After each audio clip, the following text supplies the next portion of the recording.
This week, whether it's the crack epidemic of the 80s, the abundance of heroin in the streets, or the recent flood of fentanyl, New York has long seen its share of drug battles and busts. From shady backroom deals to multi-million-dollar smuggling rings, we're taking a look at some of the big takedowns of the past few decades. Right now, Fox 5's Crime in the City, Drug Busts. Here are some of the big takedowns from across the 5 boroughs. We begin this week in the spring of 1978 and the culmination of a 2-year sting in the streets of the South Bronx. Drug dealer roundups with huge hauls have become fairly common over the past few years, and yet the narcotic supply on the streets never seems to really totally dry up. Only the price goes up temporarily.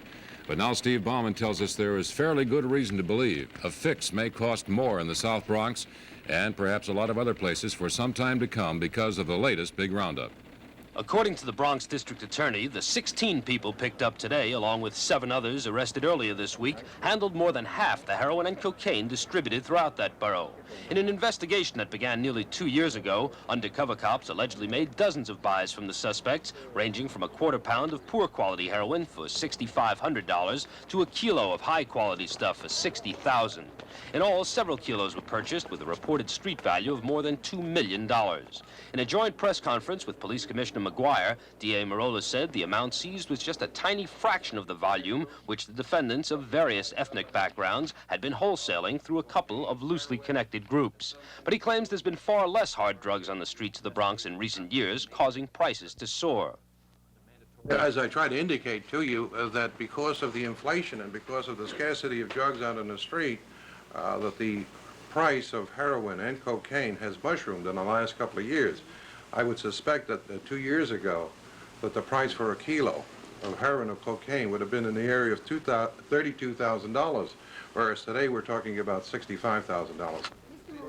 A few of the Bronx street locations known as junkie hangouts were as crowded as usual this afternoon, but the story from several of the people here is that everyone lately is getting high mixing pills, booze, and methadone. As for heroin, there is agreement with the DA's claim. It's real bad now out here in the streets. You can't make nothing out here. The streets is bad. For the last how long? Oh, wow, man. For the last couple of months, it's been real bad. More than a couple of months, for about the last 6 months, something like that. Well, a bag of heroin that went for, let's say, $10 a couple of years ago, how much would it cost now? Shit. I mean, man, it costs a lot more. It costs around 25 or more. And the quality? It's junk. So then, what are you doing now? I'm in a program, a methadone program. Most all those arrested face from 25 years to life if convicted. It is not expected, however, that others will be discouraged from filling in the ranks of the hard drug wholesalers. According to the DA's men, the organized crime families and the more recent ethnic gangs no longer have tight control over the traffic. Anyone with a few $1,000s and a connection with access to an importer can take a shot at making a fortune selling dope. One of those charged today just got out of federal prison for the same offense 1 year ago. And now we head into the 80s, where investigators looking to clean up the Lower East Side make a multi-billion-dollar heroin haul. And guns were part of the haul made by lawmen today, but they say the raids were aimed at something much bigger. And they hit the mark. The arrest of the men accused of pushing more than a ton of heroin onto the streets of America last year. Frank Grimes reports.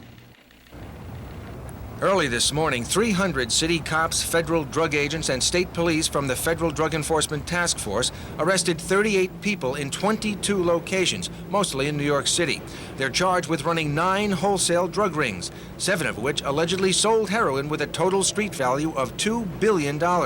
Using search warrants, cops and agents recovered 2 kilos of drugs, hundreds of thousands of dollars, weapons, including sawed-off shotguns and Uzi automatic machine guns.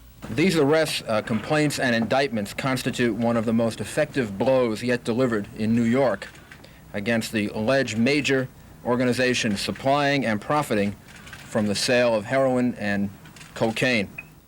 The arrests were the result of a 2.5-year investigation that started with information gleaned from the police department's Operation Pressure Point.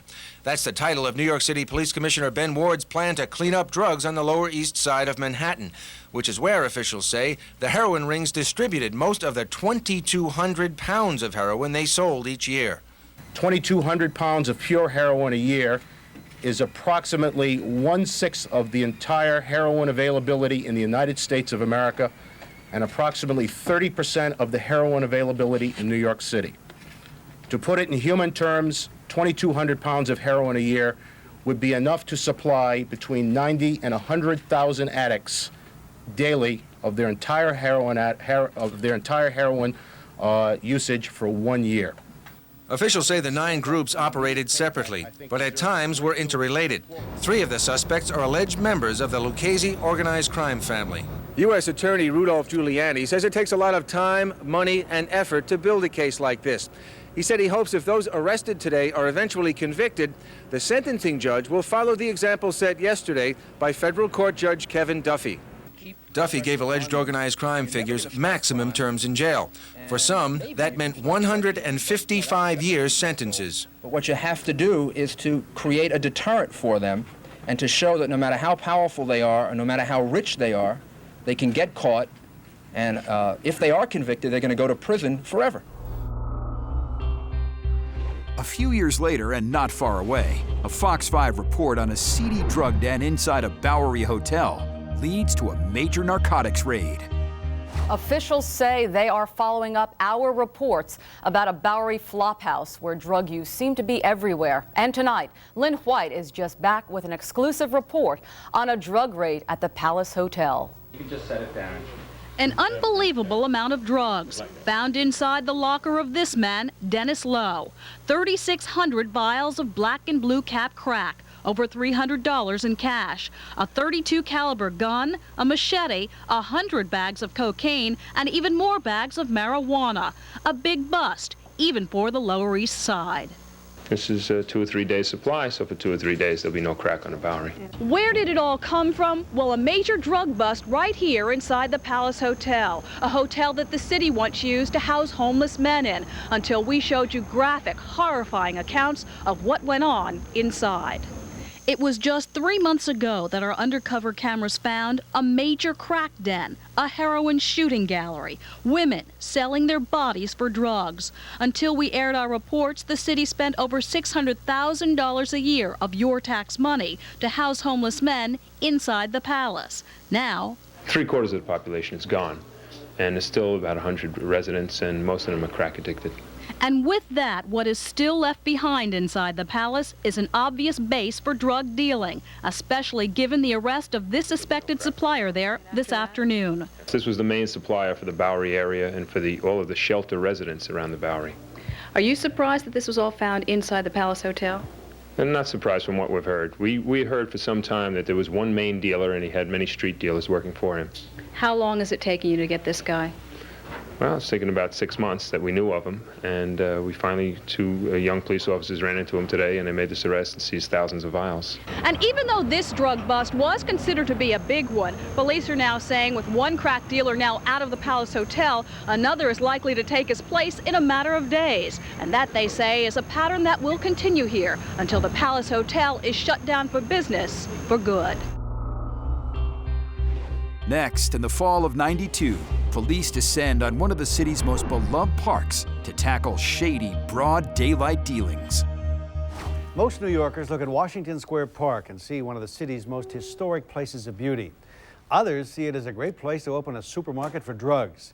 And they were the ones busy this evening until the police moved in, and our Fox cameras were there just ahead of the raid to get the inside story. Penny Crone has our exclusive report.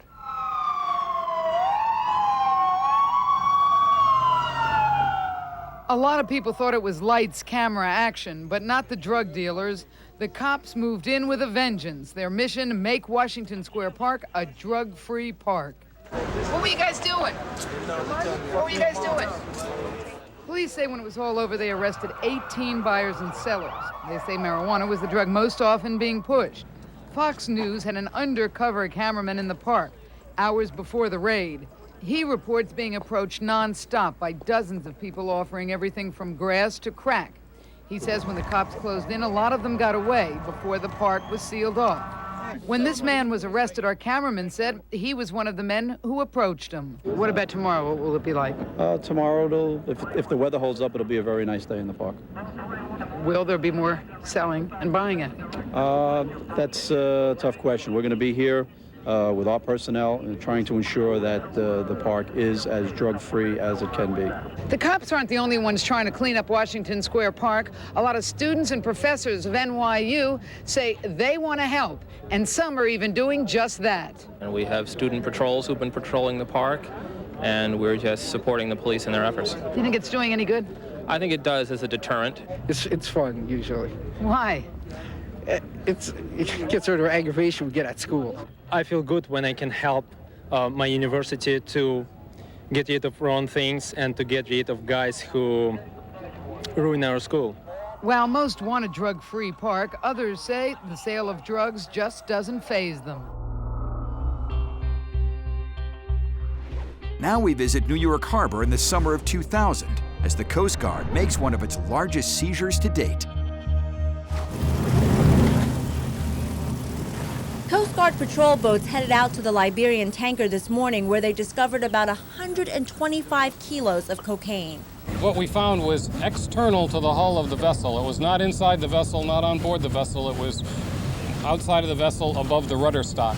NYPD and the Customs Service helped to remove the dozens of bricks of cocaine which will be held by Customs during the investigation. This is the biggest haul that we've had in recent history in the Coast Guard in New York, and in the joint partnership, it's one of our biggest hauls. As I said, it's probably about $3 million street value, and more than that once it's been processed.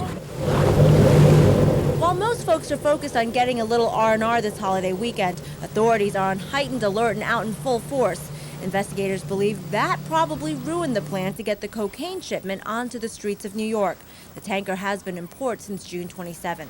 It's very possible that because we were out here in the port that and about actively, that whoever was supposed to take the cocaine out, like we did, just got spooked and went the other way. But those involved in the bust couldn't have been more courageous, say their superiors. A fitting tribute to a holiday weekend celebrating the home of the brave. You have to be proud to take stuff off the street like that, so it's good. Moving ahead to 2007, the feds put a stop to the international smuggling of heroin and cocaine through JFK. Now to a major drug bust at Kennedy Airport. The feds take down a ring that smuggled heroin and cocaine into the country right under the nose of airport security. Fox 5's Rick Fobom explains how they managed to pull off the scheme for so long. You guys have anything to say? It was a roundup at Kennedy Airport. Some were employees of Delta and American Airlines. Others accused drug dealers. Today, 18 individuals were arrested in New York as a result of an ICE-led ongoing investigation involving a large-scale criminal organization. Authorities say the drug smuggling ring stretched from the Dominican Republic to Washington Heights. Drugs concealed in bags were flown into JFK, and that's when corrupt workers diverted them away from inspection. This investigation demonstrated the Department of Homeland Security's ongoing resolve to combat international drug trafficking and identify breaches within secure areas of international airports. Authorities say Delta cooperated with the investigation, and now they're taking a much closer look at security. A similar criminal conspiracy could create vulnerabilities that could be exploited by terrorists. Now, Delta says it does background checks on all its employees, and the workers arrested appear to have passed those checks. Some of the suspects in this case are now looking at life in prison and millions of dollars in fines if they're convicted. And finally, in October of 2023, a Bronx pizzeria is caught cooking up a whole lot more than specialty slices. A major drug bust at a pizzeria in the Bronx. Investigators say they seized more than 100 pounds of cocaine, fentanyl, oxycodone, and heroin. And as Fox 5's Lisa Evers shows us, this was all happening right across the street from an elementary school. There was more than pizza on the menu at the Mozzarella Pizza Shop on Soundview Avenue in the Bronx. It's across the street from an elementary school and steps away from a toddler daycare center. In fact, it was a major drug distribution spot, says the DEA. We're talking about over 100 pounds of various types of drugs, mostly cocaine, but also fentanyl. And we're seeing fentanyl mixed in all drugs. DEA agents, NYPD officers, and other law enforcement seized cocaine, crack cocaine, oxycodone, fentanyl, and heroin with a street value of more than $4 million. There was also $40,000 in cash, glassine drug samples, and a kilo press. Some was in the basement, but other drugs were much closer to pizza customers. This organization actually had large quantities of their drugs underneath the countertop of where they were selling their food. We talked with parents as they were picking up their children. Many were stunned and concerned that their kids had been so close to dangerous drugs. Terrible. Next to the school, man. it's really, you can't really say anything. It's like the trend, put it near schools, stash spots. These places, it's just like they don't have no sympathy or anything for the children that's around. Like that's horrible. While it looked like a neighborhood mom and pop business, investigations revealed it was allegedly much more. We're talking about large quantities, wholesale distribution weight of cocaine, of fentanyl, of heroin that is packaged and secretly concealed in apartments, in businesses for further distribution throughout the Northeast. And again, New York City is the hub and the Bronx is ground zero. The 3 men involved are each charged with multiple counts of criminal possession of a controlled substance. The DEA says this investigation is far from over. And that's this week's Crime in the City. Subscribe for more at youtube.com/Fox5NY.